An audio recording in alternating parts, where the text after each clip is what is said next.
A gente vai começar, na verdade, eu não falei isso, com um vídeo do Chairman, uma mensagem do Chairman do New Development Bank. Está traduzida, legendada em português. Pode passar.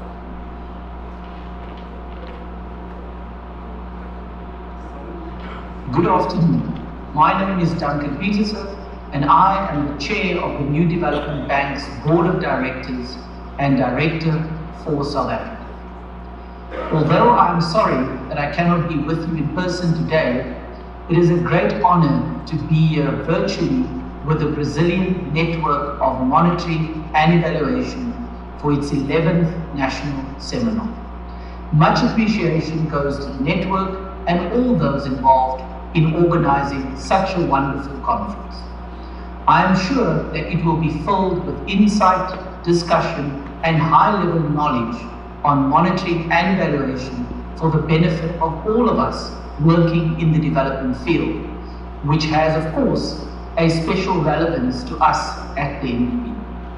I am sure that I will not be the first person here to note the significance of holding this event in Belém, the gateway to the Amazon, a magnificent ecosystem that somehow manages to encapsulate all of the complexities, concerns, trade-offs, and opportunities that development entails.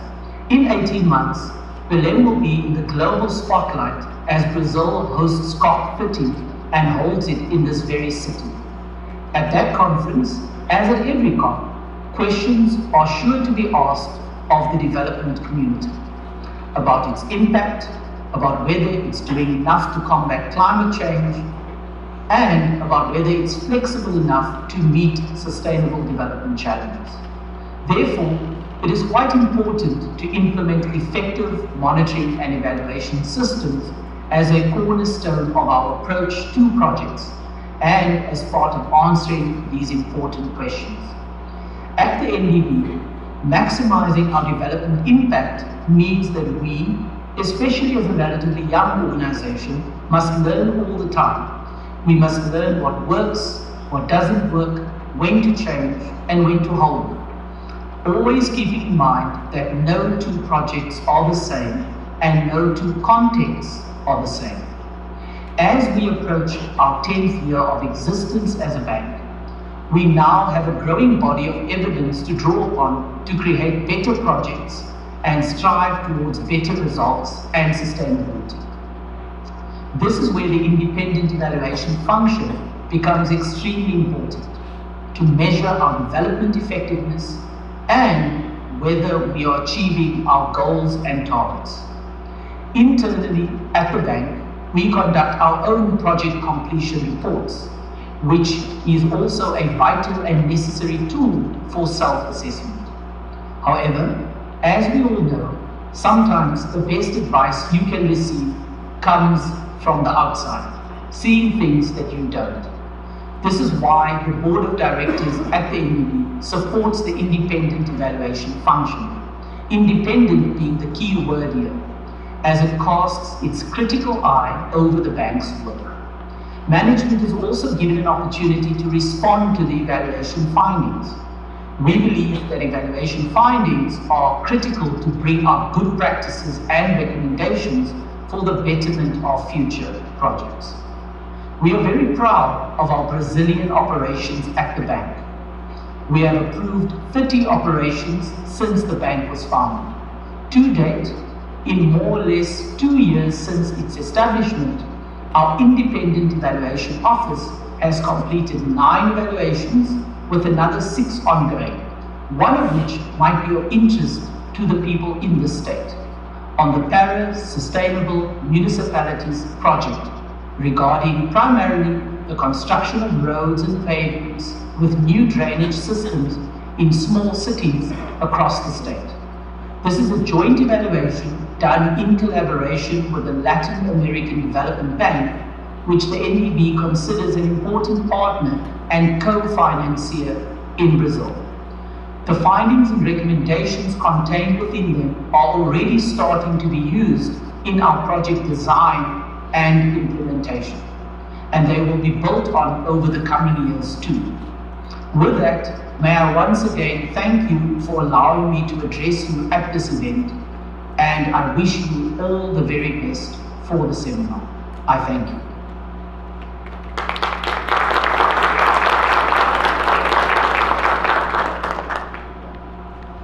Bom dia, bom dia.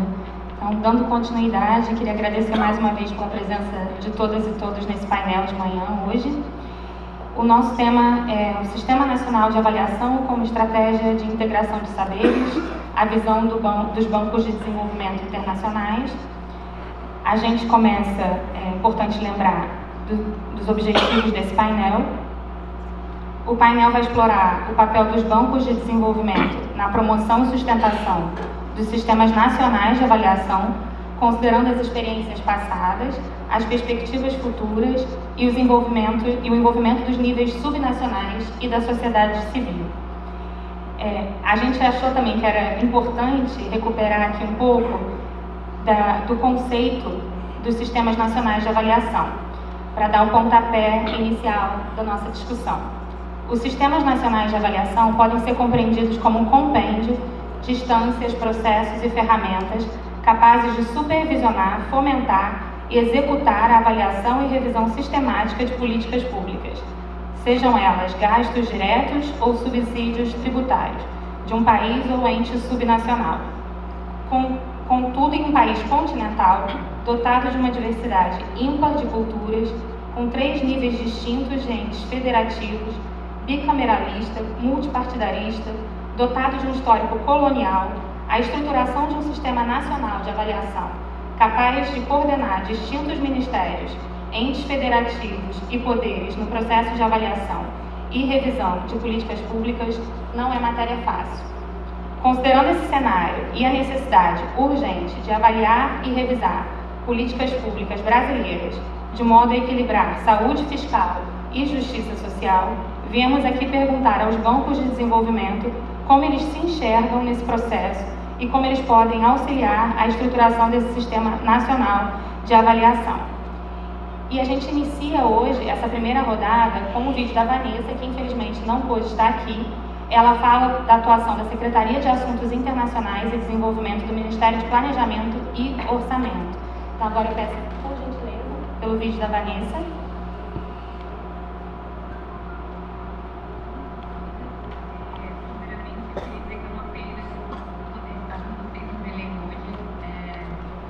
Esperei muito por essa viagem, mas infelizmente tive um imprevisto, mas vou tentar estar aqui com vocês, né, com a mesma energia, participando online, e já me deixo à disposição de vocês para que vocês, enfim, precisarem ou quiserem de mais informações acerca aqui do nosso trabalho no Ministério do Planejamento.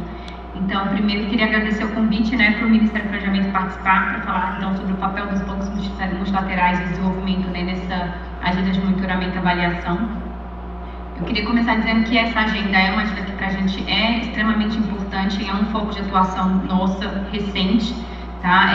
Não só na atuação nossa como ponte com os bancos multilaterais de desenvolvimento no Brasil, mas também como uma estratégia na nossa atuação aqui, no nosso acompanhamento da que a gente chama da carteira, né, que são os projetos que esses bancos desenvolvem no Brasil, e aí eu vou falar um pouquinho mais disso depois. Tá? Então, especificamente, o que a Secretaria de Assuntos Internacionais e Desenvolvimento faz, né? Que é a secretaria onde eu estou, né, hoje como secretária adjunta dentro do Ministério do Planejamento e Orçamento. Então, a gente coordena o relacionamento institucional do Brasil, tá? Com alguns bancos de desenvolvimento regionais que atuam na América Latina. Então, é o caso do BID, é o caso do ACAF, é o caso do Plata, tá? Especificamente. E além de coordenar, né, de representar o Brasil nas diretorias, né, nos boards desses bancos, a gente também faz uma atuação muito estratégica, que é a atuação via...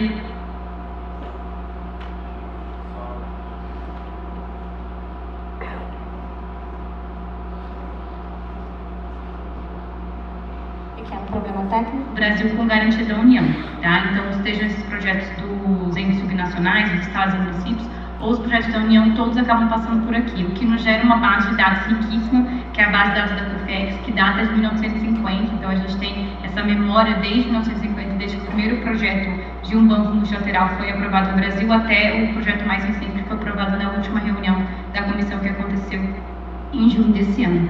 Tá? Falando um pouquinho sobre o papel potencial dos bancos nessa agenda, então a gente sabe que, enfim, os bancos sempre tiveram um papel fundamental na disseminação de uma cultura de monitoramento e avaliação na América Latina, tá? E a gente sabe que o apoio desses bancos no monitoramento e na avaliação também pode auxiliar a superar barreiras relacionadas ao ciclo político, tá? Porque os bancos acabam contribuindo para a perenização dos projetos e políticas públicas. Então, muitas políticas, muitos projetos que são hoje efetuados no Brasil, eles são feitos com o apoio de um banco que muitas vezes a gente nem sabe, e isso acaba contribuindo para que, uma vez que esse projeto finda, né, isso deixe uma política pública que vai ser utilizada e replicada ao longo dos demais anos, né?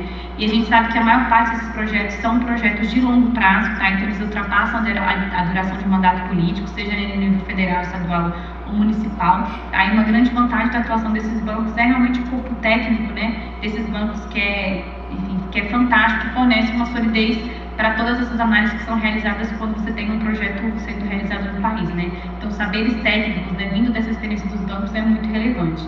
Tá? Além disso, a gente sabe que esses bancos multilaterais, aí, né, os representantes aqui vão poder falar até com muito mais propriedade do que eu, eles conseguem disponibilizar uma estrutura operacional de monitoramento muito robusta, tá? Isso contribui para a eficiência e para o sucesso dos projetos que são financiados. Tá? E o Ministério do Planejamento, ele tem estimulado o monitoramento e avaliação de algumas formas. Então, a primeira delas é um projeto que a gente chama de revisão da carteira, tá? Então, o momento da revisão é quando a gente vai monitorar a execução dos projetos que são financiados e vai garantir que esses projetos estejam ali no ritmo que a gente deseja e fazer correções de roteiro quando esses projetos não estão sendo executados da forma como a gente desejaria, tá? E metodologias de monitoramento e avaliação são fundamentais aqui para que a gente compreenda a evolução dessa carteira no Brasil, tá? Um trabalho que a gente está fazendo agora é ter uma revisão de carteira mais ampla por meio de uma metodologia que seja comum entre todos esses projetos, para que a gente consiga dar esse insumo de volta para os bancos e para a sociedade, ou seja, como é que está o panorama da carteira, tá? Como um todo, e não só uma revisão de carteira que a gente hoje faz, que é muito mais banco a banco. Tá? Um outro trabalho que a gente faz muito forte aqui é adequar a estratégia país desses bancos, né, algo que o Brasil de fato deseja ter, né, como resultado final da atuação desses bancos multilaterais. Então, de tempos em tempos, né, de ano, geralmente dura entre 2 ou 4 anos um ciclo de estratégia país, e é aí que a gente faz esse aporte para dizer o que a gente gostaria de ter dali 2 ou 4 anos de impacto, tá, na atuação desses bancos multilaterais. E para a gente, né, o processo de monitoramento e avaliação, ele tem que resultar, né, no processo de retroalimentação, tanto da estratégia como da revisão de carteira, tá, para que a gente tenha, então, insumos sólidos para o planejamento de políticas públicas. Tem um dado que a gente acha que é muito relevante a gente trazer aqui, que é um estudo de 2019 supervisionado pelo BID, com 20 bancos públicos de desenvolvimento, tá, de 11 países da América Latina. E aí a gente identificou que nem todos eles, de fato, conseguem ter uma estratégia de monitoramento e avaliação adequada ou transparente. Então, a gente, né, por meio desse relatório, a gente viu que 65% das entidades não fazem, né, relatórios de monitoramento, não têm avaliações concluídas no andamento, e só metade das instituições, de fato, estabeleceram um orçamento para monitoramento e avaliação. E a gente espera que, de fato, em 2024, esse resultado seja mais robusto, né? Como desafio que a gente coloca é que a gente tenha um acesso mais amplo, né, a toda essa produção de conhecimento que é feita nos bancos, e que a gente consiga desenvolver metodologias básicas, né, para que a gente consiga fazer a comparação entre o desempenho de uma carteira de projetos de um banco com o desempenho da carteira de outro projeto, para que a gente, de fato, consiga gerar essa disseminação de conhecimento entre os bancos multilaterais, né? Então, trabalhar em cultura comum, em linguagem comum de avaliação e harmonização metodológica, eu acho que é essencial para a gente garantir essa comparabilidade de metodologias, né? E a gente também quer, como parte desse nosso projeto na Secretaria, é que essas informações de monitoramento sobre os impactos, né, da atuação de cada um desses bancos multilaterais fundamentem os aumentos futuros de capital, porque o Brasil, né, para ele poder ter acesso a esses recursos, ele faz aporte nos bancos multilaterais, né? Então, são recursos públicos, são recursos da União, então nada faz mais sentido do que, de fato, você saber como está a atuação daquele banco, para que isso suporte, né? Para que isso seja usado de suporte para a atuação dos bancos multilaterais. um desafio final que eu coloco, assim, que a gente está vivendo muito hoje, é saber como que a gente pode unir saber na direção estratégica que o governo deseja. Então, a gente tem algumas pautas que são muito estratégicas no governo federal hoje, que é a pauta, por exemplo, de gênero, a pauta racial, a pauta dos povos indígenas, e a gente tem muito desejo de ver essas pautas sendo refletidas de forma estruturada nos bancos multilaterais. Então, a gente sabe que algumas oportunidades são perdidas porque você, de fato, não incorpora esses 3 temas, por exemplo, em todos os projetos da forma como a gente gostaria de ver incorporado. Então, esse é o desafio que eu deixo, e a gente está trabalhando especificamente nesse momento com a agenda de gênero, e o próximo passo é que a gente tenha uma atuação mais estruturada, tanto em raça como na atuação junto ao Ministério dos Povos Indígenas, para que a gente consiga, de uma forma mais estruturada, levar esses temas para esses projetos, para que a gente garanta projetos mais robustos nessa área e futuramente, então, que a gente consiga compreender qual que é, de fato, o impacto, né, dessa mudança aqui de olhar estratégico em relação à atuação dos multilaterais. Com isso, eu encerro a minha fala, vamos que seja um painel muito produtivo, e eu sigo à disposição de todos. Obrigada.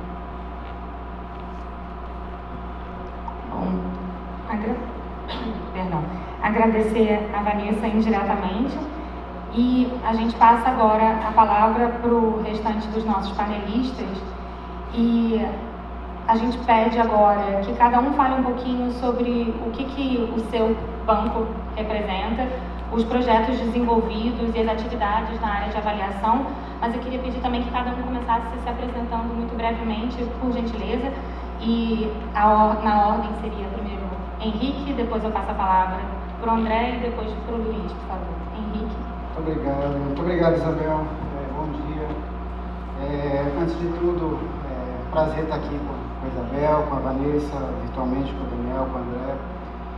Parabenizar a Márcia, o Wesley, a Carol, o Marcos, pela organização do evento. Os outros eu não vou lembrar o nome de todo mundo, mas é um grande evento, é um evento muito importante. Antes de falar do banco, contar um pouco da história. Conheci a Márcia há 2 anos, logo que eu entrei no banco. Um ano que eles se conhecem, 1 ano e meio. E a Márcia falou em revitalizar, fazer o evento esse ano, e a gente conversou, e desde o momento que a Márcia falou, vamos fazer o evento, ele falou, conte com o AIO é o Escritório de Avaliação Independente do MDB. Então, parabéns pelo evento, quase 300 pessoas em Belém. Eu acho que é um grande marco no pós-pandemia para a rede. Também agradecer a minha equipe do MDB que está aqui, o pessoal do escritório, os nossos consultores, o pessoal que está responsável pelo stand lá fora, a Jaqueline principalmente, que fez toda essa interlocução com a Márcia. E agradecer aos parceiros por esse painel. A ideia surgiu de fazer esse painel para contar um pouco da experiência, trazer um pouco do que os multilaterais estão fazendo. Os multilaterais, no geral, trazem as primeiras ideias de avaliação e monitoramento, que depois são incorporados no sistema subnacional. Com os projetos, tem uma série de recursos, cooperações técnicas, que trazem melhores práticas, fazem diálogos como esse para difundir a cultura de monitoramento e avaliação. Então, acho que é muito importante esse diálogo, BID, BNDES, nós e o Ministério. Contar um pouco do banco primeiro. Então, contar para vocês, o NDB, o New Development Bank, é conhecido como Banco dos BRICS, mas os membros não são os mesmos membros do BRICS. Então, dentro do banco hoje, são os BRICS, Brasil, Rússia, Índia, China e África do Sul, mais 3, Egito, Bangladesh e Emirados. Então, dentro do banco hoje são 8 membros, está em processo de expansão de membros. Nós fazemos projetos nos 7 dos 8, Emirados Árabes não tomam empréstimos do banco. Então, o banco está fazendo 9 anos, agora, esse mês, o banco completa 9 anos, e dentro desses 9 anos, foram aprovados mais de 100 projetos, mais de 30 bilhões, e o Escritório de Avaliação Independente, como nosso diretor-geral, o Ashwani Muto, falou na abertura, o escritório foi aberto logo no começo do banco, que é um grande passo dentro do multilateral. E mesmo sem você ter projetos completados, o banco tomou a decisão de implementar um escritório de avaliação independente para poder ver como os projetos estão sendo implementados, aprender as lições e implementar logo do começo. Então, o escritório completou 2 anos, o Ashwang foi indicado como nosso diretor há 2 anos, e dentro desses 2 anos de execução, nós já fizemos 8 avaliações, vamos terminar 15 esse ano, o objetivo é terminar 15 avaliações esse ano. Nós não fazemos apenas avaliações de projetos, obviamente o grande core de avaliações são de projetos, mas nós também fazemos de políticas e processos dentro do banco. Dentro do Brasil já fizemos 2 avaliações, uma junto com o BNDES, um projeto de energias renováveis, que beneficiou 4 estados, Piauí, Pernambuco, Minas e Bahia, projetos de energia solar e eólica. Estamos terminando uma avaliação aqui no Pará, uma avaliação que são 9 municípios. Quem teve a oportunidade de estar no nosso painel ontem viu a apresentação da Gabriela, da Secretaria de Obras. São 9 municípios na Transamazônica, então tem todos os desafios logísticos dos 2 projetos, que você implementar parques solares e eólicos em regiões do interior da Bahia, de Minas, do Piauí e Pernambuco é muito complicado, como aqui as distâncias são enormes. Então o processo de avaliação e monitoramento também tem esses desafios. Nós, dentro da estrutura do escritório de avaliação, acho que isso vale muito a pena no evento de avaliação, o escritório é independente. Então, a maioria das instituições internacionais, não todas, tem um escritório independente. O que isso significa? Que nós reportamos diretamente ao conselho diretor. Então, o nosso principal ponto focal seria a diretoria, seria o Duncan, como vocês escutarem, que é o chair do board, o chair roda. Então, o nosso reporting line é sempre para o board e não para a administração. Mas, claro, existe um diálogo diário, direto. Quando nós fazemos uma avaliação, depois da avaliação, o management, a presidência, os vice-presidentes e operações, eles têm o direito de contestar ou se posicionar no que nós colocamos no relatório. Isso entra no relatório. E nós temos orçamento próprio, nós temos esse reporting line próprio. Então, isso dá uma independência para o escritório poder fazer as recomendações e as análises que entender dentro de todos os projetos do banco e das políticas dos processos. Antes também do Brasil, a gente avaliou o projeto do Covid. Foi um projeto que foi avaliado, o banco respondeu muito rápido ao Covid, respondeu aos 5 países membros ao Covid, foram 10 bilhões, dos quais 9 bilhões foram desembolsados para os países. E que também dentro do Brasil uma avaliação síntese que foi feita por nós. Todas essas avaliações estão disponíveis no nosso stand, nós temos resumos aqui fora e também no nosso site. Dentro desses 2 anos, nós temos orçamento, nós fizemos as políticas e estamos terminando o manual, no qual a Isabel e o BRICS Policy Center nos ajudaram na concepção de uma visão de avaliação para o sul global. Então, existe um anexo, além da revisão do manual feita junto com o BRICS Policy Center, onde nós temos uma visão de como fazer avaliações no sul global e, claro, utilizando um pouco dos sistemas nacionais, que é o tema do painel hoje. Dentro também da nossa atuação, nós temos um comitê de 5 especialistas, então High Level Executive Committee, que são 5 especialistas, um de cada país dos BRICS, em que eles nos ajudam, nos auxiliam, ajudam a preparar o working plan, ajudam a trabalhar nas avaliações, ajudam a decidir quais avaliações no ano seguinte, que também é muito importante para dar uma independência e credibilidade.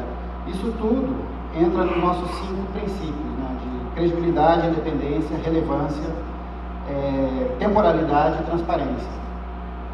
Dar credibilidade, nos dá independência, nós tentamos sempre fazer avaliações relevantes em tempo, então nossas avaliações, no geral, nós fazemos de 3 a 6 meses.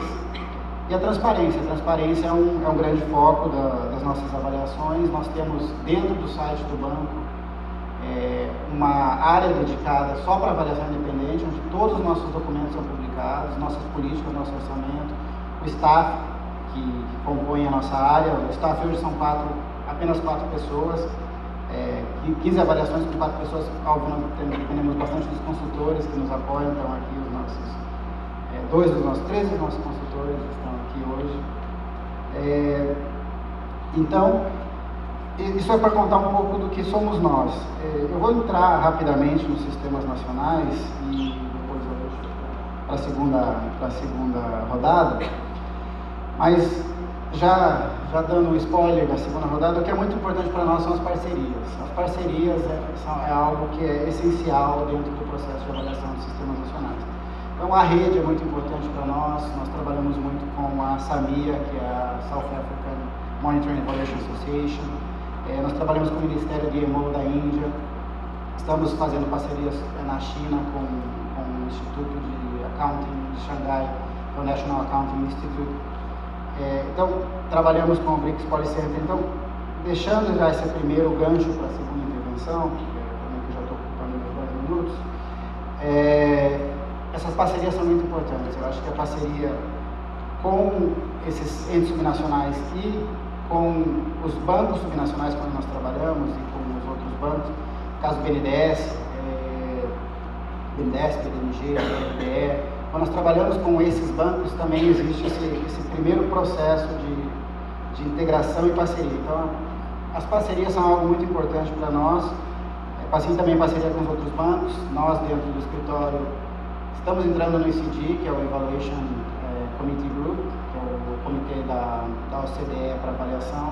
Estivemos na OCDE com o DAC, então nós somos o primeiro Banco do Sul Global que esteve numa reunião da DAC na semana passada, em Paris. Então, estamos, o Banco Islâmico Talares, eles também são do Sul Global, mas eles têm uma dinâmica um pouco diferente. No nosso caso, nós somos 100% do Sul para o Sul, então é um grande passo, são grandes passos para apenas 2 anos. Então, o trabalho do Ashwani, de toda a equipe, vem desenvolvendo, com o apoio do Ministério, a Geniana está aqui, do Ministério da Fazenda, que é o nosso diretor, o nosso representante do BOD pelo Brasil. O apoio dessas pessoas é essencial. Vou terminar por aqui. Obrigada, Henrique. Eu passo a palavra agora para o André Martins, então, do BID. Obrigado, Isabel. Primeiro que nada, gostaria de agradecer infinitamente o convite para participar nesse evento, a oportunidade de apoiar esse evento que realmente é muito caro para nosso banco. Também eu queria, obrigado Márcia, Wesley, que está lá em Brasília, né? Que fizemos as tratativas para nossa participação aqui. Cumprimentar a Vanessa, Henrique, Isabel, Luiz Daniel. É uma honra compartilhar esse painel com vocês. Então, Isabel me pediu para me apresentar. Primeiro, né, eu sou André Martins Fritcher, eu sou especialista fiscal do BID aqui na representação do Brasil. Eu sou economista, tenho um doutorado pela Universidade de Boston. E antes de entrar no BID, eu trabalhava no Banco Central do México, na área de finanças públicas. Antes de falar um pouco sobre o BID e sobre nosso papel nesse tema de monitoramento e avaliação, nos nossos projetos e no apoio técnico, eu gostaria de começar com uma reflexão, né, sobre a importância desse tema. Eu sempre falo, né, que os governos, né, são administradores de recursos de todo mundo, não são os donos desses recursos. Então existe uma responsabilidade e uma obrigação para que o governo faça o melhor possível com esses recursos, que tragam impactos socioeconômicos, ambientais, de todo tipo, relevantes, de acordo às necessidades e às prioridades do governo, né? Então, por isso que essa agenda é tão importante, porque também gera legitimidade, né? Gera legitimidade da população com o governo de que estão fazendo bom uso dos impostos, da arrecadação, etc., que realmente é recurso de todo mundo. Ao mesmo tempo, né, nossos países, né, depois de tantos choques macroeconômicos, tenham reduzido o espaço fiscal. O que quer dizer isso? Não tem muito mais espaço para crescer receita, nem para se endividar, porque já o nível de endividamento é elevado.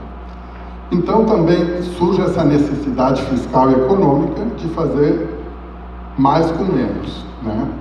E é por isso que gerar esse espaço através de evidência, através de o que serve e o que não serve, fazer bons desenhos de política pública, vira um tema-chave, né, para os países. E realmente, no caso do Brasil, nós estamos vendo, com a criação, né, da Secretaria de Monitoramento e Avaliação, que é um tema que é prioritário, né. Depois dessa reflexão, vou falar um pouquinho do BID, né, o Banco Interamericano de Desenvolvimento. É um banco que tem capital de 48 países, mas o financiamento é dado a 27 países da região da América Latina e o Caribe. São projetos de diferente tipo, tem infraestrutura, né, energia, estradas, saneamento, temas sociais, educação social, assistência, saúde, etc. E tem uma parte de instituições, que é onde eu estou, que é na parte fiscal, né? E uma parte muito importante do nosso trabalho, né, é esse desenho e essa execução dos projetos de desenvolvimento que a gente implementa nos diferentes países. Como a Vanessa falou, o Brasil tem uma característica importante, porque grande parte dos projetos que são desenhados e executados no Brasil são feitos por governos subnacionais, com a garantia do governo federal, né? Isso não acontece em outros países, então isso dá uma característica um pouco única ao caso brasileiro, pelo federalismo e por toda essa complexidade regional, institucional que falou a Isabel no começo. Todos esses projetos, né, têm um ciclo de elaboração, de desenho. Primeiro, obviamente, precisamos construir uma lógica vertical desse projeto. O que quer dizer? Precisamos um bom diagnóstico, precisamos também que as soluções para os problemas identificados no diagnóstico façam sentido, né? E que tenhamos também alguma evidência desse problema e como essa intervenção vai modificar esses indicadores. Isso é como a primeira parte que a gente faz no desenho, que a gente conversa com nossos mutuários.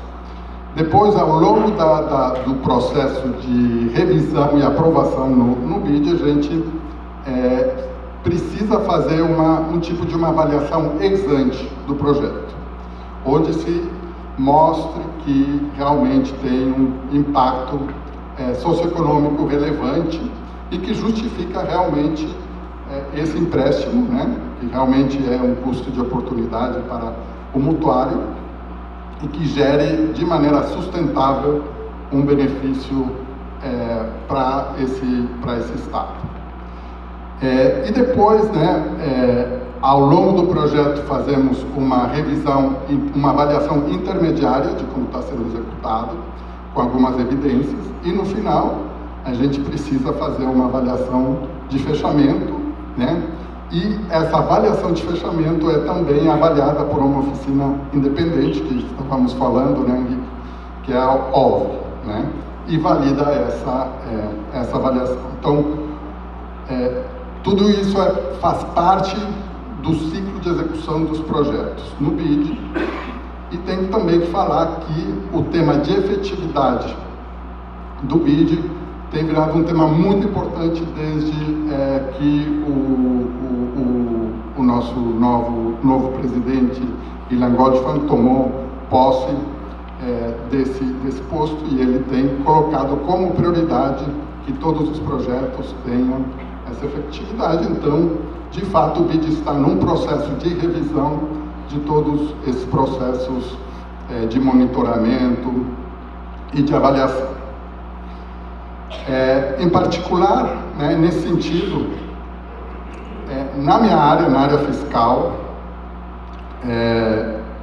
temos Aqui no Brasil temos desenvolvido uma ferramenta que se chama MDGFIS, que é um diagnóstico da maturidade da gestão fiscal dos governos, né?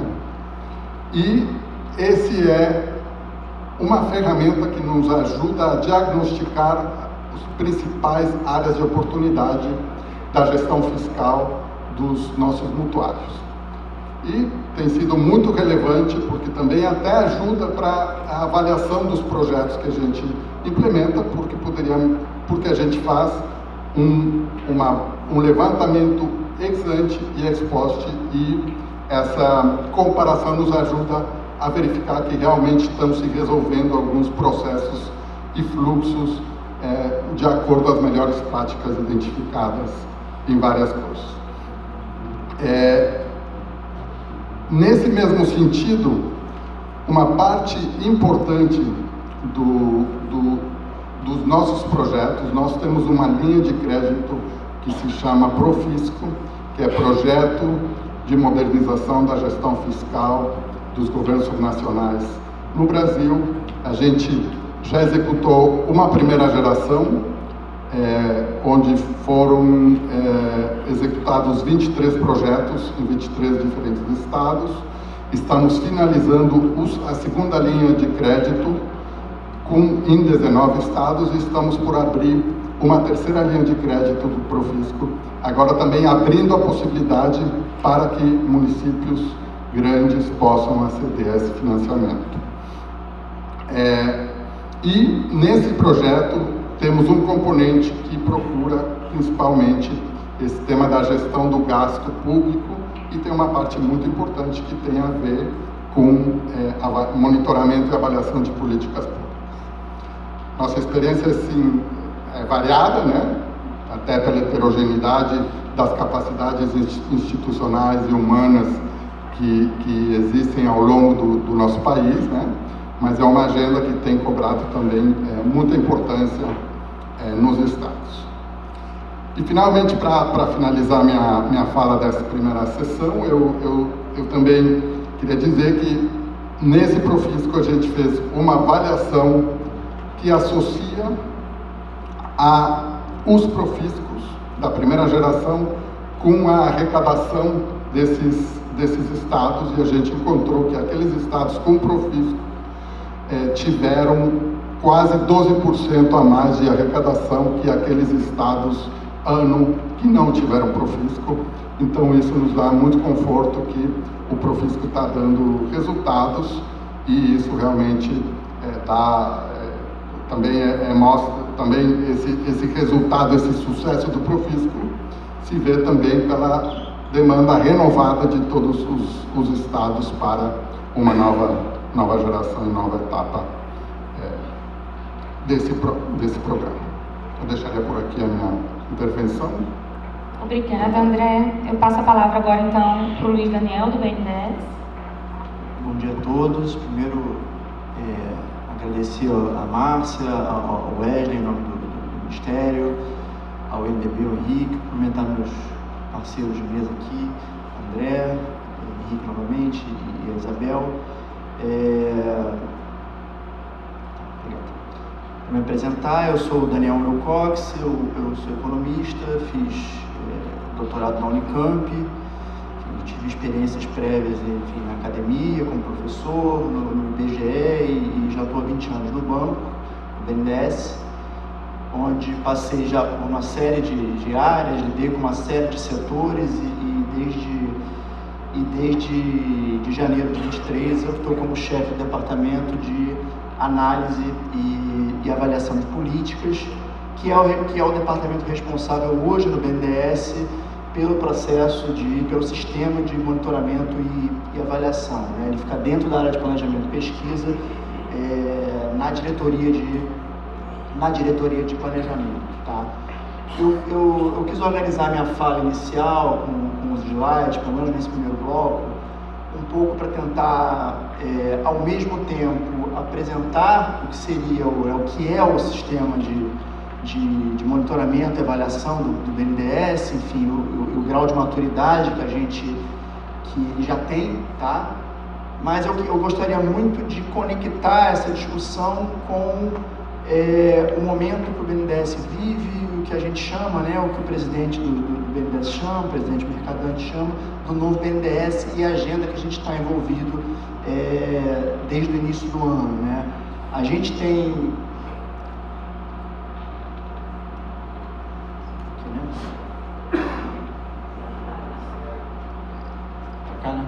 Isso. A gente tem desde o início do ano trabalhado numa agenda de fortalecimento do BNDES. Tá? O que eu chamo de fortalecimento é fortalecer a capacidade de, usar um jargão, de funding do BNDES a custos compatíveis com aquilo que a gente entende que é o objetivo do banco, que é a promoção do desenvolvimento.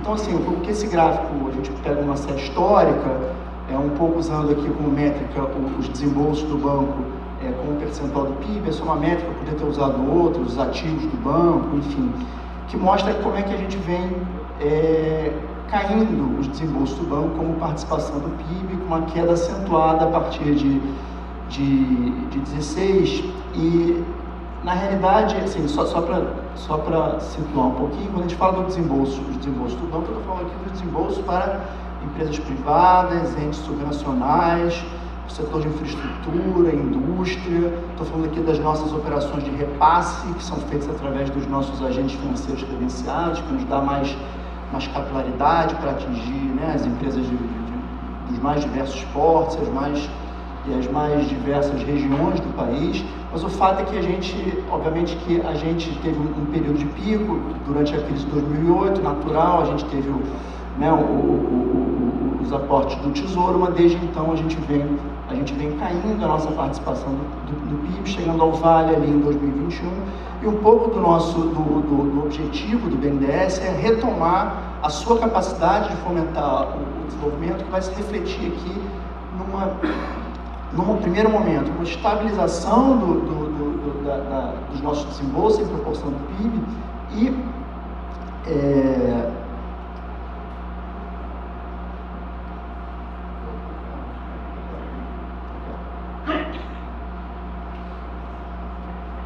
com o nosso objetivo da administração de ampliar esse desembolso para a gente chegar, o nosso objetivo é chegar lá em 2026 aos 2% do PIB. Isso não é só uma métrica, isso reflete um pouquinho aquilo que a gente entende que é o papel do BNDES, tá? E obviamente que vai se espelhar aqui no tamanho que o banco tem em relação aí à atividade econômica. A pergunta é assim, qual é a relação com monitoramento, avaliação, com o tema de discussão aqui do seminário, né? Como é que a gente consegue isso? Qual é o caminho para a gente conseguir isso, né? Primeira coisa, a gente precisa fortalecer a nossa capacidade de financiamento. O banco precisa diversificar suas fontes e ter fontes estáveis para poder apoiar o desenvolvimento, né?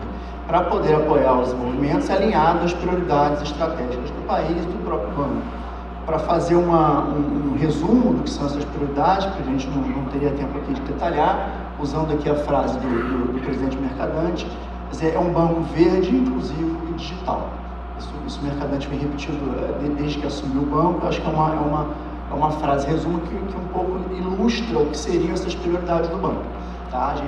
O banco está envolvido com a transição energética, está envolvido com uma transição energética justa, com redução das desigualdades.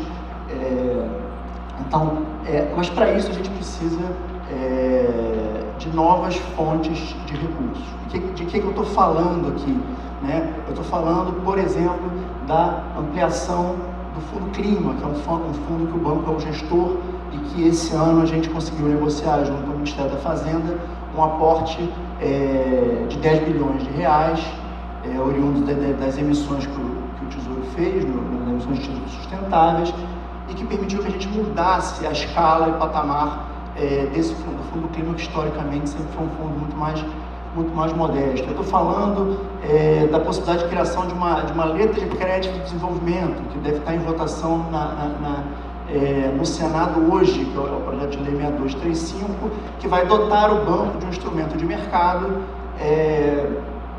mas que vai permitir essa expansão sustentável, vai se adicionar às fontes que o banco já tem e vai permitir que a gente consiga ter a expansão sustentável do banco e dar o papel que o BNDES, a gente entende que o BNDES deva ter. Eu estou falando aqui, por exemplo, do que a gente conseguiu no ano passado, que é um percentual de recursos para apoio à inovação e digitalização, recursos em TR, que é uma taxa mais barata do que a de mercado, destinada com foco nas operações de inovação e digitalização. Eu estou falando aqui, por exemplo, da linha emergencial, que está em vias de, já foi anunciado, os 15 bilhões para apoio à calamidade no Rio Grande do Sul, e que está em vias de começar a operar. Tá? Então, isso coloca, na verdade, no centro da nossa ação, para chegar nesses objetivos, a gente ter um sistema de avaliação e monitoramento robusto, porque é isso que vai permitir que a gente consiga fazer essas captações, porque isso vai permitir que a gente consiga prestar contas aos nossos financiadores, à sociedade. Então, assim, o sistema de monitoramento e avaliação, e na verdade prestar conta do impacto que o banco tem, na medida que a gente está recebendo recursos incentivados. Tá? Então, é nesse sentido que a gente, isso é uma mensagem importante, assim, o sistema de avaliação, assim, a gente, né, e obviamente concordando aqui com os colegas, que ele precisa ser, né, independente, ainda que na nossa estrutura a gente não tem a independência, por exemplo, que o Henrique citou, mas que a gente tem uma ação independente e que a gente consiga ter seja transparente, que a gente consiga ter um papel. Aí vou refrasear aqui a nossa diretora Tereza Campelo, que o sistema de monitoramento e avaliação tem um papel não de constranger o desenvolvimento econômico, mas de ser um promotor desse desenvolvimento. Então é com esse espírito que a gente precisa enxergar o nosso sistema de monitoramento. Tá? Eu passei aqui.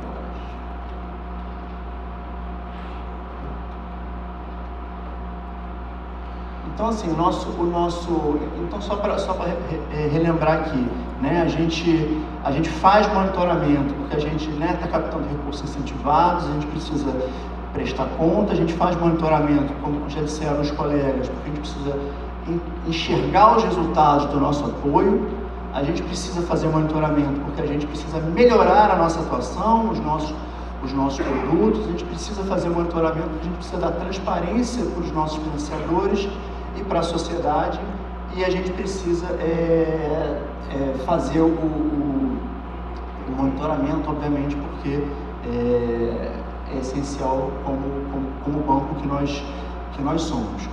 Isso aqui um pouquinho é o quadro da evolução do nosso sistema de monitoramento e avaliação, né? Ele começa lá, há 14 anos atrás, avaliando os produtos específicos, usando ferramentas específicas, né? A gente começa lá em 2010 usando os quadros lógicos, vai ampliando essa atuação até 2015, a gente vai aos poucos, né? A gente no banco, né, eu estou no tema há 1 ano e meio, mas assim, obviamente que eu já acompanhava toda a discussão, a decisão foi diferente, né? A gente não normatizou para depois fazer, a gente foi institucionalizando essa atividade, que acabou culminando em 2018 com a normatização interna, que é o nosso macro processo de promoção de efetividade. Então hoje a gente tem uma resolução do banco, uma normatização que a gente segue e que vem sendo implementada, vem sendo seguida e vem sendo, obviamente, aperfeiçoada, algo que eu vou falar mais na frente, mas nesse macro processo a gente tem a obrigação de ter por operação, então você pensa lá, o BNDES faz desembolsos, fez ano passado na ordem de 120 bilhões, né? Quantas operações de crédito a gente fez dentre esses 120 bilhões? A cada operação dessa a gente tem um quadro de resultado com indicadores de efetividade e eficácia, ou quadros de teoria da mudança para aqueles apoios que a gente não é capaz de individualizar o resultado. A gente tem um plano de avaliação de efetividade, válido por 2 anos, aprovado em diretoria, em temas considerados estratégicos, né? Aqui a gente faz normalmente as avaliações ou de cunho qualitativo, mas na maioria das vezes quantitativo, que procuram atribuir, usam métodos econométricos para tentar atribuir causalidade e avaliar os impactos da atuação do banco. E obviamente que a gente vai aperfeiçoando esse macroprocesso ao longo do tempo para adaptá-lo à própria atuação do banco e aquilo que a gente entende que é preciso melhorar, tá? Aqui é um quadro só para a gente dar na linha um pouco até do espírito do tema do seminário, né? Os instrumentos que o banco usa. Assim, a gente entende que o banco tem um sistema amplo de avaliação que inclui uma série de instrumentos e características distintas, tá? Tanto de análise ex ante, como o score de impacto, como os indicadores do quadro de resultados, os quadros de teoria da mudança, como instrumentos, ferramentas ex post. A gente tem o modelo de estimação de emprego baseado em matrizes de insumo-produto.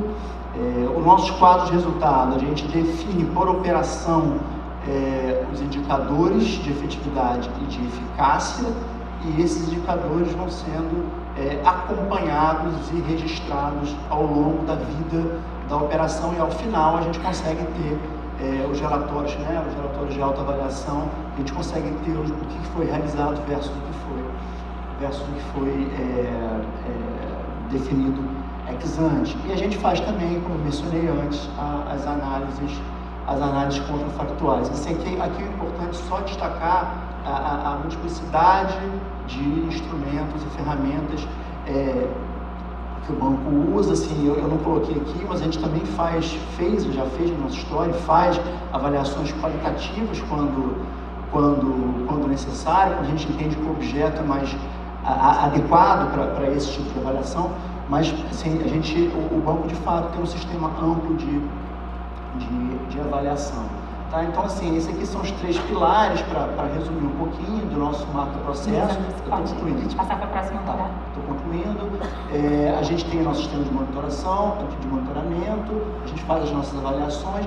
E aqui, só para destacar, e Isabel já concluindo, que eu acho que é essencial, a gente pode depois desdobrar isso nas próximas perguntas, nos próximos blocos, a transparência que a gente dá, que a gente chama aqui do uso da informação. A gente dá ampla transparência a todas as avaliações que a gente faz, seja através do relatório bianual de efetividade, seja colocando os relatórios de efetividade no site, colocando os indicadores no site. Então, esse aqui é um pouco o tripé do nosso macroprocesso. Tá? Então, a gente entende o sistema do banco como um sistema amplo e, na mesma linha que foi colocado anteriormente, um sistema também que tem ampla transparência e divulgação. Com isso eu encerro, agradeço, e a gente aí aprofunda nos próximos blocos. Desculpa eu ter excedido um pouquinho. Obrigada, Luiz Daniel. Bom, eu vou passar para... Obrigada por essa primeira rodada muitíssimo informativa, falando sobre os 3 bancos, a atuação internacional, regional, nacional. E a fala da Vanessa também, que, como foi um vídeo, né, totalizava, digamos, as perguntas do roteiro, então atravessava bastante do que a gente está se propondo discutir aqui. E como a gente não tem muito mais tempo, eu vou tentar uma tarefa impossível aqui e vou fazer uma integração das perguntas que comporiam os próximos blocos, que eu acho que é muito importante a gente trazer a questão da justiça social para esse debate, aproveitar para ouvir também um pouco aqui a respeito do papel dos bancos no âmbito dos sistemas nacionais de avaliação, mas frente a esse debate, a essa agenda de justiça social. Então, eu queria pegar alguns dos ganchos que foram trazidos aqui por todos vocês. O Luiz Daniel falou do plano, da fala do Mercadante Constante sobre o banco ser verde, inclusivo, digital, e eu acho que, principalmente desde a pandemia, esse é um slogan que foi atribuído não só a bancos, mas a vários governos, né? A gente ouve falar disso no plano europeu, a gente ouve falar disso no plano de governo americano. Todo mundo é verde, inclusive digital, né? E eu acho que isso é muito sintomático do que de certa forma, desenvolvimento como desenvolvimento é definido, né? Desenvolvimento é tudo e não é nada, cabe tudo nessa palavra. E quando a gente está falando de desenvolvimento, e a gente fala de monitorar e avaliar ainda por cima do desenvolvimento, então o desafio é imenso, o desafio é gigantesco. A gente pode, como a Vanessa falou, pensar em termos das contribuições desses bancos para o Sistema Nacional de Avaliação a partir da robustez dos sistemas que vocês todos descreveram. São sistemas consolidados de monitoramento e avaliação que têm muito a contribuir, certamente, para os sistemas nacionais, mas, de certa forma, também são sistemas que, se a gente deixar, né, oferecem um mínimo denominador comum. A gente tem um mínimo denominador comum do que é ser verde, inclusive digital, que são palavras que todos entendem, digamos, né?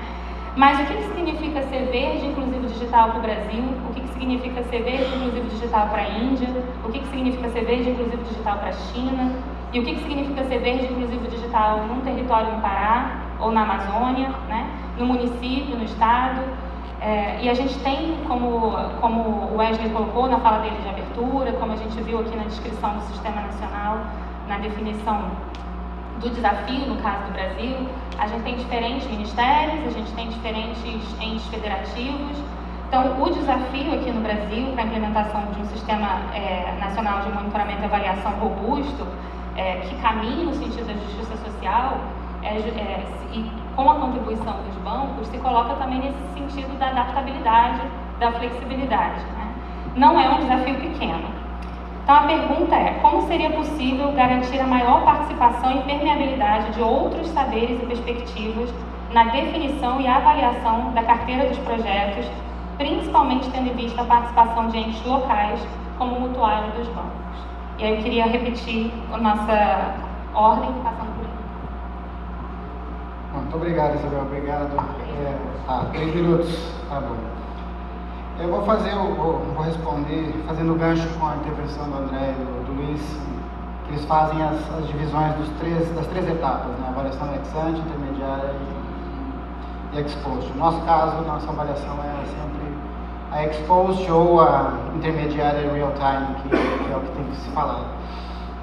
E para você poder fazer uma avaliação ex post, você realmente vê impactos, você vê sustentabilidade, relevância, efetividade, eficácia num projeto, você tem que ter indicadores prévios, você tem que ter a métrica antes do projeto. E aí entra o papel dos atores locais. Então, quando você está fazendo a gestão do projeto, quando você está fazendo as negociações iniciais do projeto, é importante que a equipe que faz a avaliação prévia converse com os atores locais. A maioria dos agentes financeiros, quando vão fazer essa primeira identificação de projeto, a negociação de projeto, olha o indicador financeiro, olha a capacidade de repagamento, liquidez e aonde vai ser o projeto, mas não conversa com as comunidades locais. Isso é muito do que a gente tem colocado como escritório de avaliação independente nas nossas recomendações, de ter um diálogo e um impacto social, políticas de gênero, políticas de minorias, indígenas, quilombolas, dentro dos projetos. Então, a gente não pode ver um projeto de desenvolvimento só como um projeto, como um banco. Em discussões de banco, fala assim, então é um banco. Sim, é um banco, mas é um banco de desenvolvimento. Então, esse componente de desenvolvimento social e ambiental tem que estar no cerne do projeto. Nem que seja uma linha orçamentária, nem que seja uma parte do componente de capacitação. E, além disso, você ter a capacitação dos agentes para o conhecimento ficar. Então, você tem que primeiro se nutrir dos conhecimentos locais e deixar que esse conhecimento fique e que não vai embora também, porque você capacita um gestor público ou você capacita um líder comunitário e quando ele tem capacidade ele vai embora para outra cidade por um outro salário melhor, um emprego melhor, enfim. Então, você precisa garantir que essas capacidades fiquem. Isso é algo que nós temos enfatizado muito no banco na avaliação a gente já identifica que falhou, mas o momento inicial é na avaliação inicial, onde você já tem que identificar fazer todos os indicadores. Duas coisas que também são importantes, uma é óbvio, é a rede, são redes como a rede, são as VOPs, VOPs, que são os atores locais, que me falaram que a Márcia foi a autora do acrônimo VOP. durante o evento. Eventos como esse são muito importantes. A difusão do conhecimento, a difusão do que foi visto, as avaliações no idioma local ou no dialeto local, para que as pessoas possam ler o que foi feito, canais de comunicação em idioma local, canais dentro das avaliações, levar avaliadores que conheçam a realidade do país ou da região, não só do país, como da região e da sub-região. Então, quando nós trabalhamos na África do Sul, a África do Sul tem uma rede muito forte, essa MIA muito forte, e eles trabalham muito com o conhecimento e com as avaliações locais, conhecimento local.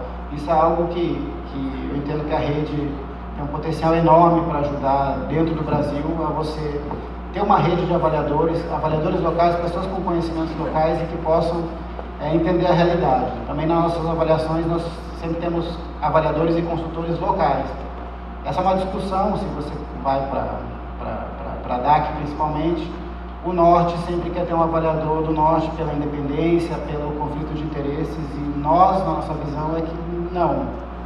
Você corre sempre, obviamente, um risco de conflito de interesse, mas você tem que ter as pessoas com conhecimento local, porque senão vem, como a Isabel bem falou ontem, vem um enlatado, copy and paste, e você vai só check in the box, né?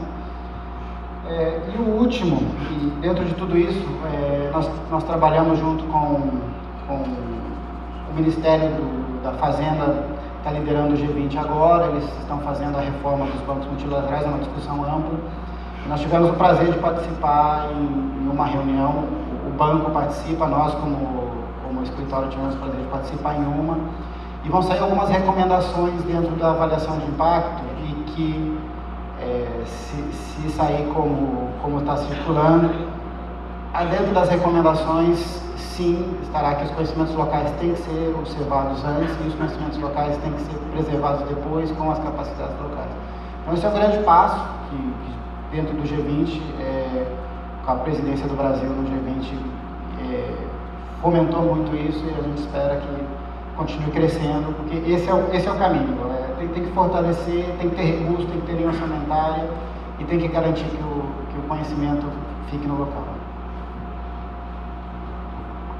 Obrigada, Henrique. Eu passo agora a palavra para o André, então, por favor. O André. Obrigado, Isabel. Bom, continuando um pouco com a minha fala da primeira intervenção sobre o fluxo de aprovação, né, dos nossos projetos, né, como também retomando um pouco a fala da Vanessa, o primeiro passo para começar o desenho de um projeto é a aprovação da carta consulta do projeto na COFIEX. E para ser aprovado pela COFIEX, tem que cumprir uma série de requisitos que vão pontuando, e só aqueles projetos que pontuam mais são aprovados e você tem luz verde para começar o desenho, né? Desde esse momento, já temas de gênero, de diversidade, de financiamento climático já valem. E se você não tiver esses pontos, você fica de fora. Isso já é um requisito do governo brasileiro, mas não é só dele. Dentro do BID também, eu não posso chegar na diretoria com um projeto que não tenha financiamento climático. Eu vou ser arrasado. E se não tiver alinhamento a gênero e diversidade, também eu vou receber muitos questionamentos muito fortes. Então, em todos os nossos projetos, temos esse cuidado para buscar esse alinhamento. Na área fiscal, como a gente consegue isso? Porque é difícil, é um tema novo, é um tema que a gente está também aprendendo, né? Então, todos os nossos projetos no BID precisam passar por um filtro de que o projeto está alinhado ao Acordo de Paris, quer dizer que não vai causar poluição, e tem que contabilizar o financiamento climático, que é o financiamento de aqueles produtos que são limpos, digamos, né? Então, por exemplo, uma Secretaria da Fazenda que queira trocar, né, sua fonte de eletricidade para painéis solares, isso contabiliza.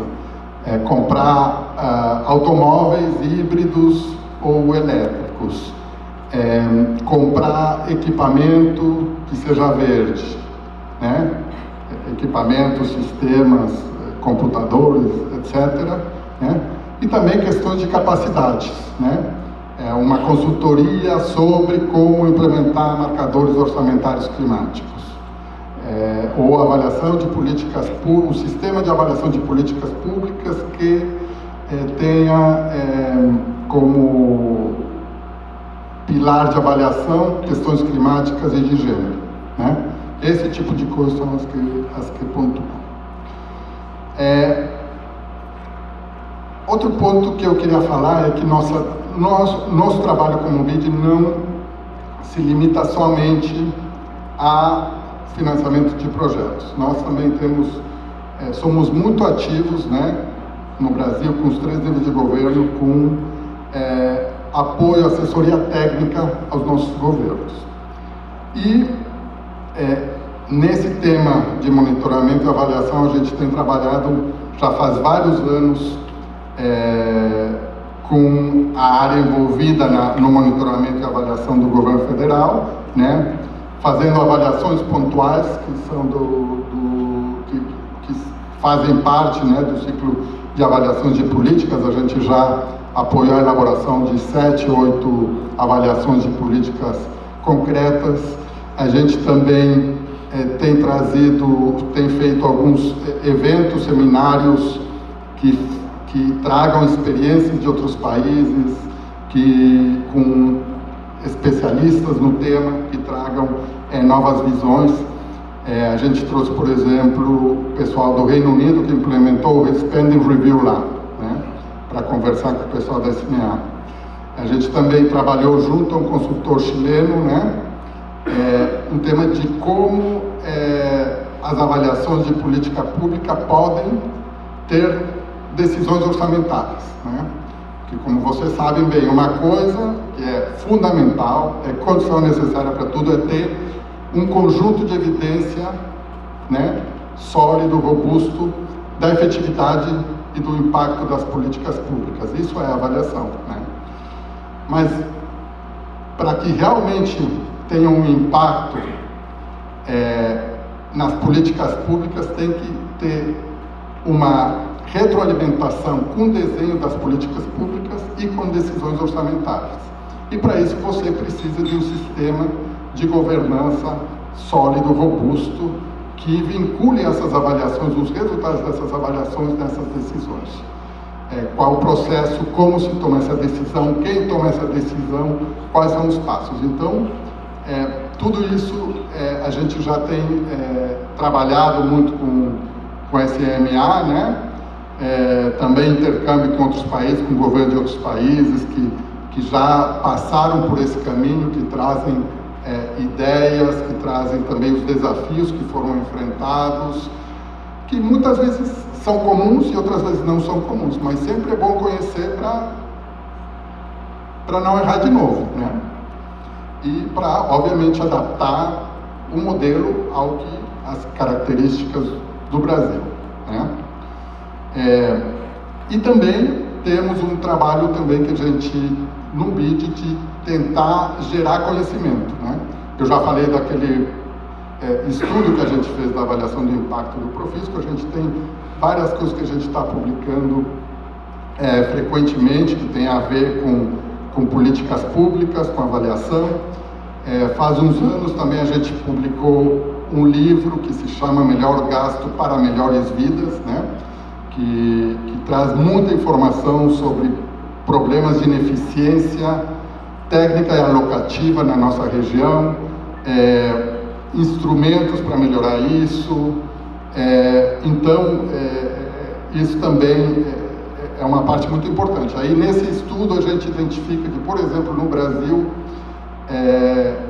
a ineficiência técnica alocativa do gasto representa quase 4% do PIB todos os anos, né? Então, realmente é uma área de oportunidade muito importante.